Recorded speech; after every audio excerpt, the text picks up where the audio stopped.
Hey man, if you're watching this video and you have a chronic problem, you definitely want to watch the whole entire video. Why? Because I'm going to go over some very, very critical data that can explain why you have a chronic problems and why you're chronically inflamed and why you're not getting well.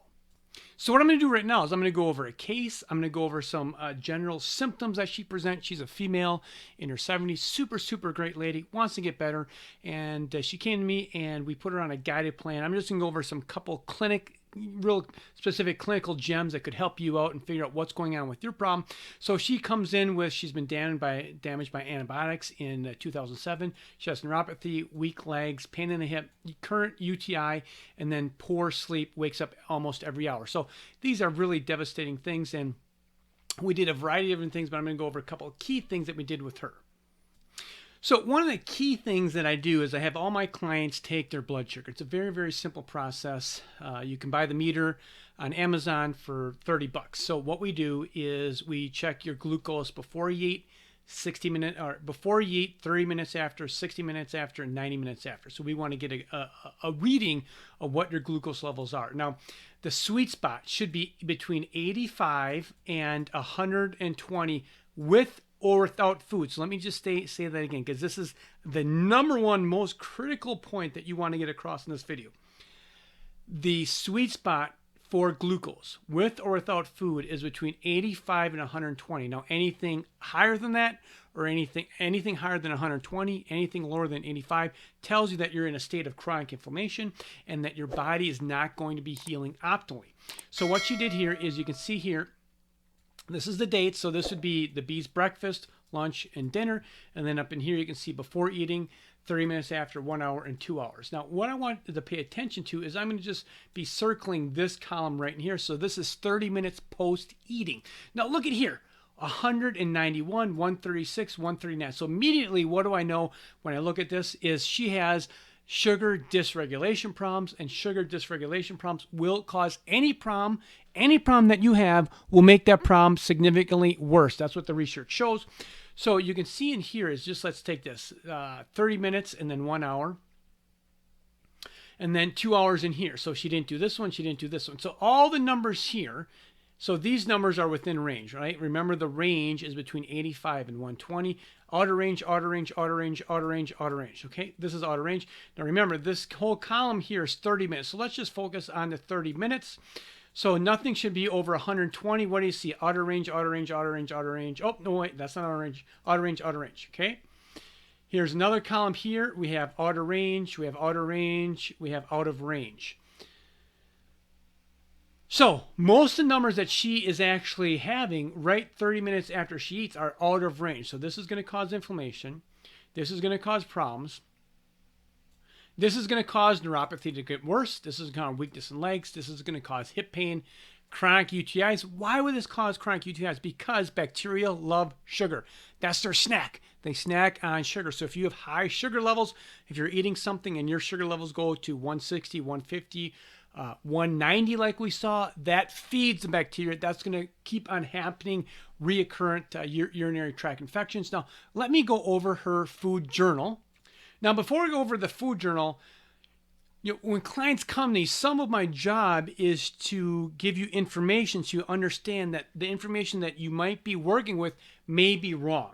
So she considered this to be a healthy, quote, healthy diet, healthy lifestyle. I don't like to call it diet because it's more like lifestyle. She considers it to be a healthy lifestyle. So one of the things that we want to do is, when we talk about a paleo lifestyle, you want to eat good fats and good proteins. This is essential. So if you're eating good fats and good proteins, this is going to decrease your sugar spikes, decrease inflammation, and let the cell membranes heal. So you can see this whole day, so this is October 4th, you can see this whole day, she did not have any good fats or good proteins. This is all carbs. She's eating all carbs. Here's 10-5. What do you see within here? Pretty much this is the same thing. This is all carbs and foods that will cause inflammation. Here we go here, 10-6 avocados. That's not bad, but there's no good fats here, no good proteins here, no good. So that's good fats, no proteins. So really, we're missing a huge key component here.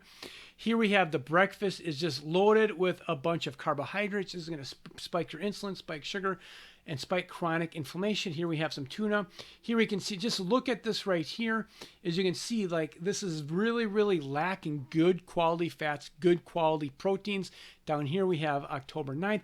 So you can see, we can get a good visual like what's happening. So she comes to me, she's having these sugar spikes, she's having this poor diet. So hey, we have some resources. Let's do this. Let's try this. Let's do this. Let's apply this, and you're going to get better.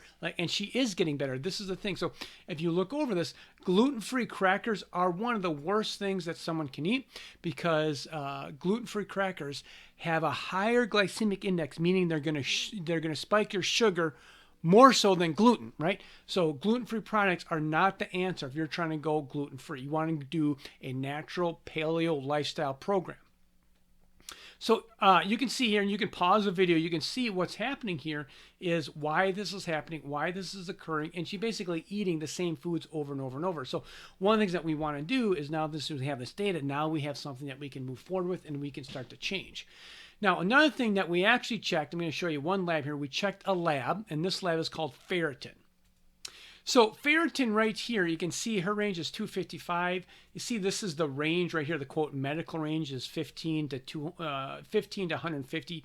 The sweet spot is between 40 and 80. Now, why do I bring this up? Because ferritin is elevated, and this is iron. And the bacteria love iron. That's another snack for bacteria. So if you have someone that's suffering from chronic inflammation, chronic pain, and UTIs, and they have high sugar levels, and on top of that, they have high ferritin levels, you are giving those bacteria the #1 things that they want to eat for food, so they can replicate and they can start to grow in your body, and they can cause problems. One is sugar, and then the second thing is ferritin.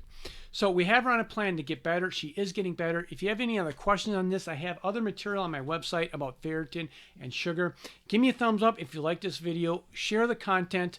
Follow me, and pass this along to someone that needs some help. And clinically, here's what I see. This is a clinical gem. The conventional system does not check ferritin. This is a very, very critical marker. And in my experience with helping thousands of people, roughly 20% of all my clients, 20% of clients that come to me have a high ferritin, and it's never been checked, it's never been addressed, and this can possibly be one of the things that's an underlying cause to your problem that's never been checked. So this is the good news. As long as you're alive, as long as you're out there and you're looking for solutions, you can get better. Where there's help, there's hope. Take care. This is Dr. Hugh. Bye-bye.